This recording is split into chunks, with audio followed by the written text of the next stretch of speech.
C'est en même temps un projet d'agriculture bio, en tout cas c'est comme ça que ça a commencé, et ça reste un petit peu le centre, la racine, j'ai envie de dire, du projet. Et évidemment ça s'est étoffé, je pense que c'est de ça qu'on va parler aujourd'hui, d'un groupement d'habitants, et donc humainement ça s'est étoffé de gens beaucoup plus variés qui ne s'occupent pas du tout que d'agriculture bio, mais qui en font un projet assez varié, assez passionnant et coloré. Alors à venir dans un habitat groupé, je crois que ça j'avais envie depuis très longtemps. J'avais déjà fait un petit peu des expériences communautaires et j'ai trouvé que c'était génial en tant que femme seule, avec des enfants, d'être là. Vraiment, moi je leur ai tout de suite fait comprendre que c'était, enfin toute la ferme c'était comme leur maison, donc même si je sortais le soir, j'étais juste dans la maison à côté, il n'y avait pas de souci. En tant que femme seule aussi, il y a des hommes qui sont là. Bon, c'est vrai qu'on a quand même besoin de services ou de choses très pratiques. Donc je trouve que c'est vraiment génial. On parle beaucoup des habitats groupés en ce moment et d'une manière générale, je veux dire dans la presse ou chez les architectes ou quoi, c'est un peu une idée qui fait son chemin de recréer du lien. Habiter ensemble ou au moins un peu ensemble et dans quelque chose de fraternel. Je pense que c'est ce qui définit notre humanité aussi, c'est d'être quand même reliés. En tout cas, c'est mon point de vue. On parle de ce que chacun est capable de faire. Donc, en fait, les choses qui se réalisent, des fois, c'est pas du tout extraordinaire, mais ça a quand même le mérite d'exister depuis 15 ans. Et qu'il y a toujours des choses nouvelles. On est quand même de plus en plus. Il y a beaucoup de jeunes, avec des petits-enfants. Bon, maintenant, au-dessus de la cinquantaine, on n'est plus que 3.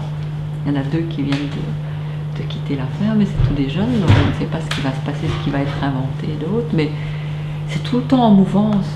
Alors en même temps c'est fatigant parce que tu peux jamais être tranquille, toujours quelqu'un qui peut te remettre en question tout le temps, tout ce que tu es en train de faire. En même temps ça te fait toujours bouger, quoi.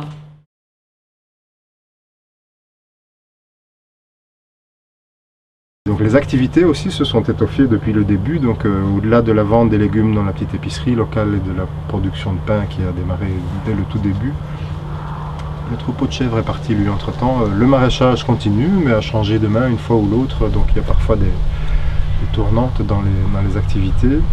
Et se sont greffés à ça maintenant depuis 15 ans aussi, donc à peu près au même moment que l'habitat groupé, l'accueil de groupes, de stages et de formations, qui est l'activité pour laquelle la ferme est la plus connue, stage résidentiel, juste à la journée, ayant rapport avec l'agriculture bio ou ayant rapport avec, plus souvent je dirais même ce que j'appellerais un peu l'écologie intérieure, mais on peut appeler ça développement personnel aussi, c'est des stages d'adultes en fait essentiellement. Et alors plus récemment le petit dernier, un petit lieu culturel. Donc ça c'est un peu moins directement relié au reste, mais ça permet aussi d'être une porte d'entrée pour d'autres personnes, à visiter un lieu un peu original où il y a quand même pas mal de choses à découvrir.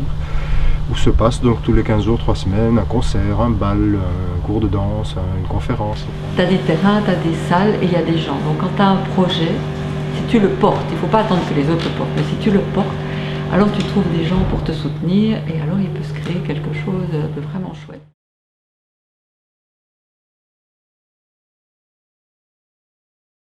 Je suis le propriétaire du lieu. Il y a une douzaine d'hectares de terre autour qui sont en partie utilisés de manière agricole, pas toutes. Et les autres personnes sont locataires. Et ça peut paraître un peu inégalitaire comme situation, quelque part ça l'est, au niveau foncier ça l'est, mais en même temps c'est une solution qui est vraiment gagnant-gagnant, je me permets franchement de le dire, et si on était tous ensemble avec les locataires, ils le diraient de la même manière, dans la mesure où voilà, ça permet aussi de vivre une expérience collective et tout ce que ça peut avoir de passionnant, sans être pour autant à la tête de la somme qu'il faut pour acheter une maison ou une portion de ferme ou investir de manière immobilière dans un projet de genre. Le fait qu'il y ait un propriétaire, en tout cas pour lancer des projets, c'est vraiment plus facilitant parce que tu peux lancer sans gros investissements. Donc tu n'as pas de pression comme ça, bancaire, etc. Donc ça je trouve, pour lancer un projet c'est vraiment intéressant. Et lui a vraiment une très grande ouverture. Donc quelqu'un qui veut faire quelque chose, il lui en parle et il y a moyen de s'y mettre et il te laisse carte blanche, quoi. C'est pas du tout une communauté ici, chacun a vraiment son petit ou son grand chez soi, enfin, mais avec son autonomie familiale, son lieu familial, son temps familial, son argent familial, tous ces niveaux existent. mais la possibilité, chaque fois qu'on en a envie, chaque fois que des besoins, de se soutenir, de porter ensemble un projet un peu plus grand qu'on va appeler donc semi-collectif. Il y a des réalisations qui se sont faites ici uniquement par la force et par la joie aussi du groupe. Le fonctionnement ici est d'avoir une fois par mois une journée commune qui consiste à travailler ensemble toute une journée à tout ce qui est un peu de type non lucratif mais qui participe à l'embellissement du lieu ou à l'entretien. Enfin, il y a des choses qui sont plus décorvées, des choses qui sont tout à fait passionnantes. On décide parfois des petites constructions nouvelles ou un cabanon pour ceci ou un séchoir à linge, un étendoir à linge. Il y a des tas d'initiatives qui se prennent par l'un ou par l'autre mais qui peuvent se retrouver soutenues par une bonne partie du groupe. L'habitat groupé, vraiment les gens ont chacun leur maison ou appartement et ça, non. Ensemble, on n'a qu'une journée obligatoire, je dirais. Tout le reste est spontané. Non, les gens ont vraiment leur autonomie.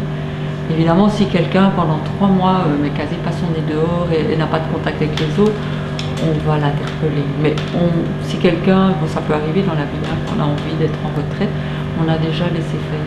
Si ça dure trop, c'est pas l'esprit, on ne s'est pas engagé à ça.